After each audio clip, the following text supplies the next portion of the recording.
తాకట్లో ఉన్న మీ బంగారాన్ని విడిపించి ఆ రోజు ఆన్లైన్ రేటుకి కొంటాం. Sharma gold company. తిరుపతి జిల్లా చంద్రగిరి మండలం నర్సింగాపురంలో సంచలనం రేపిన మైనర్ బాలిక అనుమానాస్పద మృతి కేసులో విచారణను పోలీసులు వేగవంతం చేశారని చెప్పుకోవచ్చు. నిఖిత ప్రియుడు అజయ్ ఇచ్చిన ఫిర్యాదు మేరకు కేసు పోలీసులైతే దర్యాప్తు చేస్తున్నారు. మరి విచారణ ఎలా సాగుతోంది, పోలీసులు ఎలాంటి ఆధారాలు సేకరించారు అన్న విషయాలపై మరింత సమాచారం మా ప్రతినిధి ఉమాశంకర్ లైవ్ ద్వారా అందిస్తారు. ఉమాశంకర్, బాలిక మిస్టరీగా మారింది. ఆమె హత్య అయితే అసలు పేరెంట్సే చంపేశారనేది ఒక పక్క నుంచి వస్తున్న వాదనగా తెలుస్తోంది.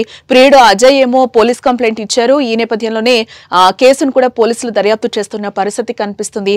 ఏంటి బాలిక హత్య మిస్టరీకి సంబంధించి పూర్తి డీటెయిల్స్? ప్రియుడు ఇచ్చినటువంటి ఫిర్యాదు మేరకు చంద్రగిరి పోలీసులు కేసు నమోదు చేశారు. అయితే నిన్న ఎక్కడైతే ఆ మృతదేహాన్ని ఖననం చేశారో ఆ ప్రాంతానికి ఫోరెన్సిక్ టీమ్ తో పాటు రెవెన్యూ అధికారులు పోలీసులంతా వచ్చి అవశేషాలని ఆధారాలుగా సేకరించారు. సో వాటన్నిటిని కూడా ఫోరెన్సిక్ కి పంపించారు.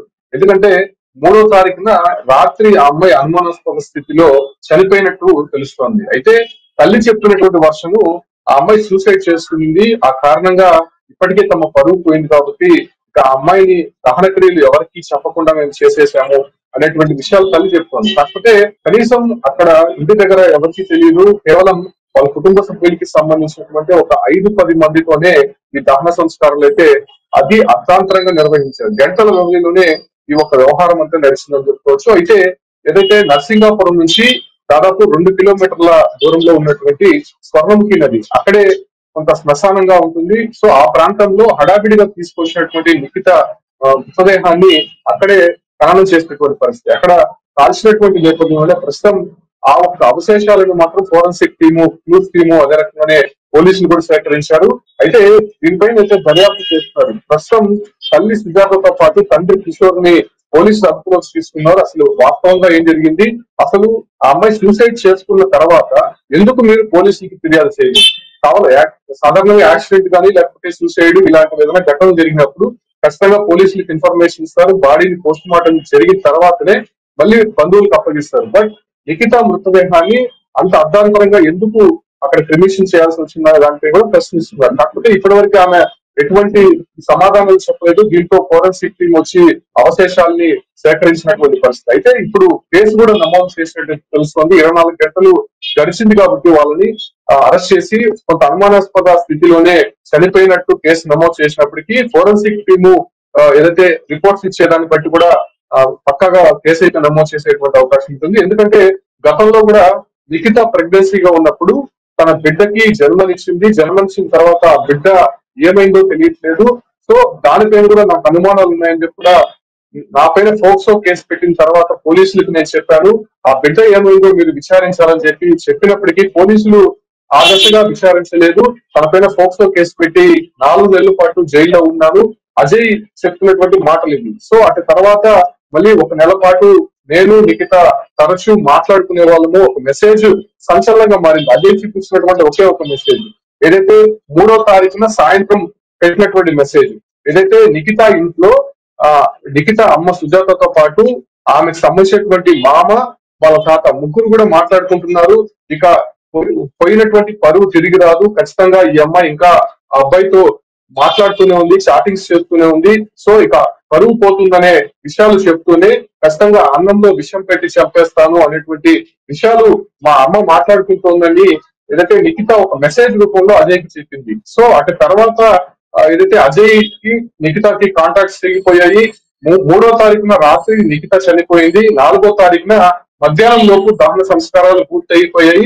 అయినప్పటికీ ఆ ఊర్లో ఉండేటువంటి వారికి కానీ అటు అజయ్ గాని ఈ విషయం తెలియదు. అసలు నిఖిత చనిపోయిన విషయమే ఎవరికి తెలియదు. కొంతమంది బంధువులకి తప్ప ఇంట్లో ఉన్నటువంటి మృతదేహాన్ని అర్ధాంతరంగా ఒక ఆటోలో తీసుకుని వెళ్లి స్వర్ణముఖి నది వద్ద దహన సంస్కారాలు చేశారు. అయితే 5వ తారీఖున నిఖిత చనిపోయింది అనేటువంటి విషయం అజయ్కి తెలిసింది. సో అప్పటి నుంచి కూడా వాళ్ళు నమ్మలేదు. నిఖిత ఎలా చనిపోతుంది, అసలు ఎవరికి ఇన్ఫర్మేషన్ లేదు, ఎక్కడ కూడా ఎటువంటి ఇన్వెస్టిగేషన్ జరగలేదు, అసలు ఎలా చనిపోయింది అనే విషయాలపైన అజయ్ ఆరా తీశాడు. సో అప్పటికి తెలిసినటువంటి విషయం ఏంటనగా ఆల్రెడీ ఎంత శ్మశాన వాటికలో క్రిమిషన్ కూడా అయిపోయినట్టయితే అజయ్ గుర్తించారు. సో ఆ తర్వాత పోలీసులకు ఫిర్యాదు చేశారు. తన భార్యని అనుమానాస్పద స్థితిలో అక్కడ చనిపోయింది. కాకపోతే తన తల్లే చంపి ఉంటుందని చెప్పి కూడా అజయ్ అనుమానం వ్యక్తం చేసినప్పటికీ ఆ ఒక్క కంప్లైంట్ ద్వారా పోలీసులు ఇప్పుడు ప్రస్తుతం ఇన్వెస్టిగేషన్ చేస్తున్నారు. ఇద్దరిని ప్రస్తుతం అదుపులోకి తీసుకున్నారు. కాబట్టి అంటే నిఖితాకు సంబంధించినటువంటి తల్లిదండ్రులు ఇంకా ఎవరెవరు ఉన్నారు అంటే ఆటోను తీసుకొచ్చినటువంటి సురేష్ గా తెలుస్తోంది. ఆ వ్యక్తిని విచారించాల్సి ఉంది. దాంతో పాటు కూడా కొంతమంది అతి తక్కువ మంది బంధువులనే నేరుగా శ్మశాన వాటికి పిలిపించుకొని అక్కడ దహన సంస్కారాలు గంటల వ్యవధిలోనే నిర్వహించారు. సో వాళ్ళందరినీ కూడా విచారించేటువంటి అవకాశం కనిపిస్తోంది. అసలు ఆధారాలు దొరకకుండా నిఖితాన్ని అక్కడ కాల్చివేశారు. కాల్చివేసిన తర్వాత ప్రస్తుతం న్యూస్ టీం మాత్రం ఆమెకు సంబంధించినటువంటి ఇక్కడ ఇంకొకటి కూడా ఆలోచించాల్సిన విషయం, మీరు అంటే గతంలో అమ్మాయి ప్రెగ్నెంట్, బేబీ కూడా పుట్టింది అని చెప్తున్నారు. ఇప్పటివరకైతే దానికి సంబంధించిన ఆధారాలు ఏమైనా దొరికాయా? ఇటు ప్రియుడు అజయ్ చెప్తున్న ప్రకారం అయితే బేబీ ఉంది, ఆ బేబీ ఏమైంది అనేది కూడా తెలియని విషయం అని కూడా చెప్తున్న పరిస్థితి కనిపిస్తుంది. ఇక్కడ కొంచెం కన్ఫ్యూజన్ కూడా నెలకొంది. ఏంటి అమ్మాయి ప్రెగ్నెంట్, వీళ్ళిద్దరు మధ్యలో కలుసుకోవడం, మళ్ళీ అజయ్ అక్కడికి మళ్ళీ జైల్లో పెట్టడం, అంతా ఇక్కడ ఒక సస్పెన్స్ కొనసాగుతోంది. ఏంటి అసలు ఈ మిస్టరీ ఏంటి? ఇప్పటి వరకు పోలీసుల దర్యాప్తులో వీటికి సంబంధించి ఏమైనా ఆధారాలు సేకరించడం జరిగిందా పోలీసులు? ఏంటి అంటే నిఖిత 10వ తరగతి చదువుతోంది చంద్రగిరి స్కూల్లో. అదే ప్రాంతంలోనే ఇంటర్ చదువుతున్నాడు అజయ్. సో ఆ ఒక్క సమయంలోనే వీళ్ళిద్దరికి పరిచయం ఏర్పడి అది ప్రేమగా మారింది. సో ఆ తర్వాత వీళ్ళిద్దరు కూడా గాఢంగా ప్రేమించుకుంటున్నారు. ఈ విషయం ఇంట్లో కూడా తెలిసింది. సో ఇంట్లో తెలిసిన వెంటనే నిఖితాకి కొన్ని సంబంధాలు చూడడానికి వాళ్ళ ఇంట్లో వాళ్ళు ప్రయత్నించారు. ఆ సమయంలో తాను అజయ్కి చెప్పడంతో వీళ్ళిద్దరూ కూడా పారిపోయి నాయుడుపేటలో దాదాపు ఒక 1 నెల రోజుల పాటు ఉన్నారు. సో అదే సమయంలోనే నిఖిత గర్భం దాల్చినట్టయితే తెలుస్తుంది. అయితే గర్భం దాల్చినట్టు నిఖిత కూడా అజయ్ కూడా ఎవరికి తెలియదు. ఆమె యథావిధిగా అక్కడే ఉంటుంది. ఆ తర్వాత కిడ్నాప్ కేసు నమోదు చేసినటువంటి తల్లిదండ్రులు సో ఆ తర్వాత పోలీసులు నాయుడుపేటకు వెళ్లి వాళ్ళిద్దరిని అరెస్ట్ చేసి మళ్ళీ నిఖితాని తన ఇంటికి తీసుకొని వచ్చి వదిలేసి అజయ్ కి వార్నింగ్ ఇచ్చి వదిలిపెట్టారు. సో అప్పటికి అజయ్ కి మాత్రం ఇంక మీదట మాట్లాడకూడదని చెప్పి పెద్ద మనుషుల ద్వారా మధ్యస్థం జరిగింది. ఆ తర్వాత ఒక 8 నెలల తర్వాత ఆమె ప్రెగ్నెంట్ అన్న విషయం కొత్తగా ఇంట్లో వాళ్ళకి తెలిసి వచ్చింది. సో తెలిసి వచ్చిన తర్వాత నిఖితాకి ఇంట్లోనే తల్లి సుజాత డెలివరీ చేసింది అనేటువంటి విషయాలు బయటకు వస్తున్నాయి. డెలివరీ చేసిన తర్వాత మెసేజ్ కూడా పెట్టింది నిఖిత అజయ్ కి. మగబిడ్డ పుట్టినట్టయితే తెలుస్తోంది. కాకపోతే బిడ్డ ఏమయ్యాడో ఇప్పటివరకు తెలియట్లేదు. ఖచ్చితంగా తన తల్లి బిడ్డను చంపేసి ఉంటుంది అనేటువంటి విషయాలు మాత్రం అజయ్ కి చెప్పింది. సో అప్పటి నుంచి అజయ్ అనుమానం పెంచుకున్నాడు. అసలు ఏం జరిగింది, ఎందుకు చంపారు అనే విషయాలపై కూడా అజయ్ కొంత అనుమానం వ్యక్తం చేస్తున్నారు. ఆ తర్వాత నిఖితాకి కొన్ని హెల్త్ ఇష్యూస్ అనేది బయటపడ్డాయి. ఎందుకంటే అర్ధాంతరంగా ఇంట్లోనే డెలివరీ చేయడము, ఆ తర్వాత ఆమెకి కొంత గర్భసంచిలో ప్రాబ్లం రావడంతోనే నిఖిత తల్లి సుజాత ఎవరైతే ఉన్నారో నిఖితాని హాస్పిటల్ కి తీసుకెళ్లారు. హాస్పిటల్ కి తీసుకెళ్లిన తర్వాత అక్కడ వైద్యులు పరీక్షించిన తర్వాత ఇక్కడ ప్రెగ్నెన్సీ ఉంది, ఆమె డెలివరీ అయినట్టయితే డాక్టర్లు గుర్తించారు. ఆమె అప్పటికే మైనర్ కాబట్టి పోలీసులకి డాక్టర్స్ ఫిర్యాదు చేసినటువంటి నేపథ్యంలోనే అప్పుడు విచారణ జరిపినటువంటి పోలీసులు ఆ తర్వాత జరిగినటువంటి విషయాలు మొత్తం బయటకు వచ్చింది. ఆ తర్వాత అజయ్ పైన ఫోక్సో కేసు పెట్టారు. ఫోక్సో కేసు పెట్టి 4 నెలల పాటు చిత్తూరు సబ్ జైల్లో అజయ్ ఉన్నాడు. తర్వాత కూడా నిఖిత అనేక సందర్భాల్లో కోర్టుకు వెళ్లి అజయ్ ని కలిసింది. అజయ్ ని కొంతమంది లాయర్ల ద్వారా కూడా బెయిల్ ఇప్పించినట్టయితే తెలుస్తోంది. సో ఈ వ్యవహారం అంతా కూడా అందరికీ తెలిసిందే. అయినప్పటికీ వీళ్ళిద్దరిలో మార్పు రాలేదు. అసలు బిడ్డ ఏమైందో తెలియదు. పోలీసులు మాత్రం అజయ్ ని అరెస్ట్ చేశారు కానీ అసలు బిడ్డ ఏమైంది, అసలు బిడ్డ గర్భం దాల్చినటువంటి తర్వాత అబార్షన్ చేయించారా అంటే డెలివరీ అయిన తర్వాత బిడ్డలు ఏదైనా చేశారా అనే దానిపైన కూడా ఇప్పటివరకు పోలీసులు ఇన్వెస్టిగేషన్ చేయలేదు. ఆ విషయమే ఇప్పటివరకు బయటకు రాలేదు. బట్ అజయ్ మాత్రం అనేక సందర్భాలు పోలీసులు అడుగుతూనే ఉన్నాడు, తన బిడ్డ ఏమయ్యాడు, డెలివరీ అయిందని చెప్పి మగబిడ్డ పుట్టిందని చెప్పి నిఖిత నాకు చెప్పింది. అసలు అబార్షన్ చేయించారా లేకపోతే మగబిడ్డని పుట్టిన తర్వాత ఏం చేశారనే విషయాలపైన ఖచ్చితంగా కేసు నమోదు చేయాలని చెప్పి కూడా అజయ్ చెప్తున్నప్పటికీ అక్కడ ఉన్నటువంటి సమీకరణాలు, రాజకీయ సమీకరణాలు, కొంత ఒత్తిళ్ల కారణంగా పోలీసులు దాన్ని పక్కన పెట్టినటువంటి పరిస్థితి. అయితే ప్రస్తుతం జరిగినటువంటి సిచ్యువేషన్స్ డెలివరీ అయిన 1 నెల రోజుల తర్వాత అజయ్ ని అరెస్ట్ చేసిన తర్వాత 4 నెలలు జైల్లో ఉన్నాడు. జైల్లో ఉన్న తర్వాత అజయ్ బెయిల్ పైన బయట వచ్చింది 1 నెల రోజులు మాత్రమే అవుతుంది. ఈ 1 నెల రోజుల పాటు మళ్ళీ అజయ్ నిఖిత మధ్య సంభాషణ కొనసాగుతూనే ఉంది. అయితే నిఖిత పెట్టినటువంటి మెసేజ్ తన తల్లి అదే రకంగానే మామ ఇంకొక ఇద్దరు తనని చంపడానికి ప్రయత్నిస్తారని ఒక మెసేజ్ పెట్టింది. మెసేజ్ పెట్టిన తర్వాత నిఖిత నుంచి ఎటువంటి రెస్పాన్స్ రాలేదు. అప్పుడు అనుమానం వ్యక్తం చేసినటువంటి అజయ్ 5వ తారీఖున అసలు నిఖిత ఏమైందో తెలుసుకునే ప్రయత్నం చేస్తున్నప్పటికీ నిఖిత చనిపోయింది, సూసైడ్ చేసుకుని ఇట్లా దహన సంస్కారాలు కూడా అయిపోయాయి అని చెప్పి తెలియగానే వెలువెంటనే పోలీసులకు ఫిర్యాదు చేశారు. తన భార్య ఎందుకు చనిపోయింది, ఖచ్చితంగా మీరు దర్యాప్తు చేయాలని చెప్పి తెలిసిన తర్వాత ఈ వ్యవహారం అంతా బయటకు వచ్చింది. ప్రస్తుతం పోలీసులు చేస్తున్నటువంటి దర్యాప్తులో ఎటువంటి విషయాలు బయటకు రాబోతున్నాయి, ఫోరెన్సిక్ టీమ్ రిపోర్ట్ ఏ రకంగా అయిపోతుందో, అసలు లిఖిత అనుమానాస్పద స్థితిలో మృతి చెందిందని చెప్తున్నప్పటికీ తల్లి చంపిందా లేకపోతే ఆమె సూసైడ్ చేసుకుందా అనే విషయాలు మాత్రం బయటకు రావాల్సింది. అంటే ఉమా, ఇప్పుడు అంటే పేరెంట్స్ తండ్రి కావచ్చు, ఇప్పుడు పోలీసుల అదుపులోనే ఉన్నారా?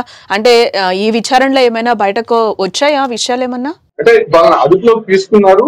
నిన్న తండ్రి కిషోర్ ని ఎంఆర్ఓతో పాటు ఫోరెన్సిక్ టీమ్ పోలీసులు ఎక్కడైతే దహన సంస్కారాలు చేశారో, ఆమెని కాల్చారో ఆ ప్రాంతానికి తండ్రిని తీసుకొచ్చారు. అంటే ఆ ఒక కాల్చిన ప్రాంతాన్ని గుర్తుపట్టాలి కాబట్టి ఆ ప్రాంతానికి తీసుకొచ్చిన తర్వాత అక్కడ ఉన్నటువంటి కొన్ని అవశేషాలను బ్లూస్ టీమ్ సేకరించిన తర్వాత ఎంఆర్ఓ సమక్షంలోనే ఇవన్నీ వ్యవహారం అంతా జరిగింది. ఆ తర్వాత ఆ ఒక ఫోరెన్సిక్ టీమ్ అంతా కూడా రిపోర్ట్స్ కోసం ల్యాబ్ కు పంపించినటువంటి పరిస్థితి.